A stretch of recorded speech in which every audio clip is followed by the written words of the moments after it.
Rickey Smiley Morning Show. Now, early in the game, Monique, you were aggressive against the skinny chicks. Yeah. You damn near won yourself now.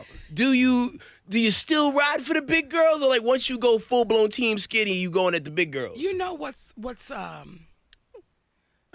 okay, Brad. So, I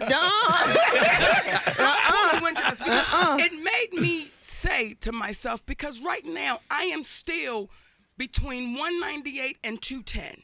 Okay? Right. I still teeter. Now, in American society, that is still a big woman. If I was an MMA fighter, I'd be a heavyweight, right? If I was a regular boxer, I'd be a super heavyweight. So I'm still a big woman, but it makes me say, how big was I?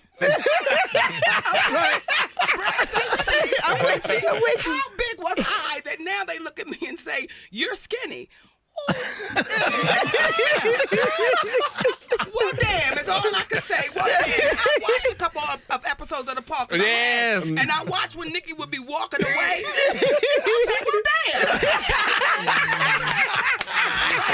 Nikki had all that love. Yes, she did. You are getting it though, and we see your videos online, especially with you like doing the dance routines. Yes. You'll be keeping up, like you know, 'cause you'll see people who are in shape not able to keep up. Well, I think what people fail to realize is, head crack, I'm a dancer, and no one wants to. I'm a dancer. I'm a dancer, darling. I've trained Alvin Ailey Johnson. I've trained with those people, and no one wants to give me my credit. Right. I'm a dancer. And people give me some credit. When I say, Monique, you can keep up. Don't you know? I'm trained. Right. I had no idea. I didn't know. I didn't know either. You better, If I'm a you don't know, you dancer. better ask somebody. Come on now, I'm a dancer. So you're gonna be in Las Vegas. So you have Yes. what they call a residency. Yes. In Las Yes, Vegas. Tell us about it. How did that come together? Well, it came together. My husband, Sidney, who's also my manager, our attorney, Rickey Anderson, and Tommy T, who owns Tommy T Comedy Club Absolutely. in Pleasanton, California. Which I love, by the way. One of my favorite clubs. It's Harpo's Juke Joint. It in is. Pleasanton. That has got to be one of the livest comedy clubs in the country. Yeah, baby, listen. I come down when I come down those steps and walk through that kitchen to get to the stage. It's going down. I'm talking about raw comedy. That's the best. That's every comedian's favorite comedy club in California. It's Tommy They're T's. hanging off the rafters. Absolutely. They're hanging over. They and ready. I had been doing Tommy T's Comedy Club. Like, I think I did it one time 6 times in a year. Right. And I'm like, Tommy, listen, nobody coming, baby. He said, Monique, if you show up, they're going to show up. So then he and my husband began to talk, and he said, how would y'all feel about doing a residency in Las Vegas? And that's how that came about. And they negotiated the deal. We got together. We made it work. First day is January 11th. That's Wow. what's up. Congratulations. Wow. That's what's baby. up. Thank you. It don't seem like we have a lot of options of things to do or people to see when we go to Vegas. I mean, George Wallace had a run out there. I think, occasionally they'll bring like the Rita hip-hop guys Rudner. in. Every time I go, it's damn Celine Dion out there. Mariah had a run too. Yeah, but I Elton wasn't out John. there then when she ran that. I want to see some. I want to see some black It's folks. exciting. It's exciting. It is. I remember when we went to Vegas, we were doing the Queens of Comedy. The Queens of Comedy went to Vegas. And then I think I went to Vegas one time individually. And Vegas is magic. It It's the is. fantasy. When you come to Vegas, baby, you can be anything you want to be, do anybody you choose. That's right. Vegas is something different, but it's magic. Yeah. So, I'm excited about it because being on that road, being in those comedy clubs, it prepares you for It does. what it does. You don't know, but it just prepares you. Right. That's why I tell comedians, don't stop doing what you do, Right. because it always keeps you ready. It's training. What's the longest Yes. break you ever took? Yeah.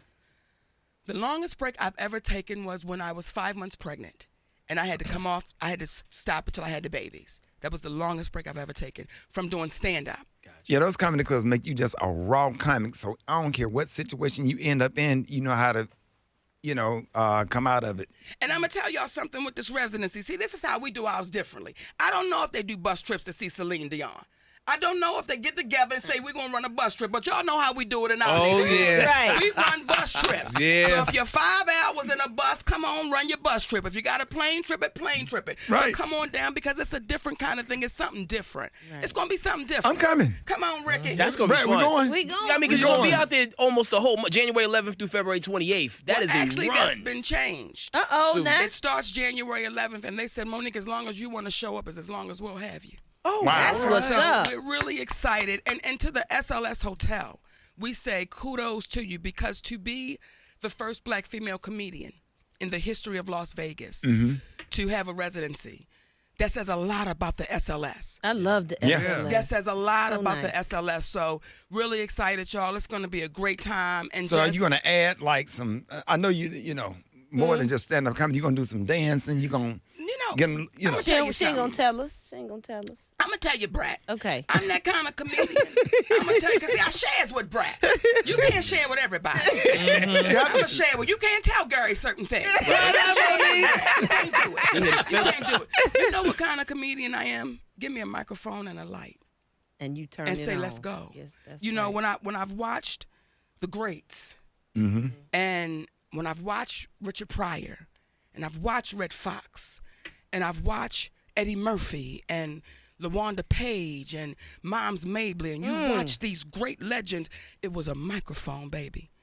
And in my humble opinion, that's what made them great. They didn't need, there was nothing else needed. This is true. Was that microphone and the people in front of them. So I'm grateful to be taught by the legends.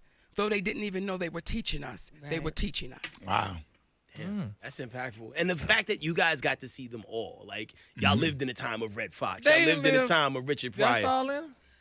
Well, let Head Crack have his moment. Yeah, 'cause you making that- Yeah, No, you're talking about like in the era. Yeah, like Right, you in got a the chance era. to like you at least Yeah, got a we- chance to see some of his live performances, even if it was like Richard on tape. Pryor, Eddie Murphy. Well, we still can see Red Fox on tape. Yeah. Yeah, but I've never seen Red Fox live. That old. That wasn't trying to age you up, nah.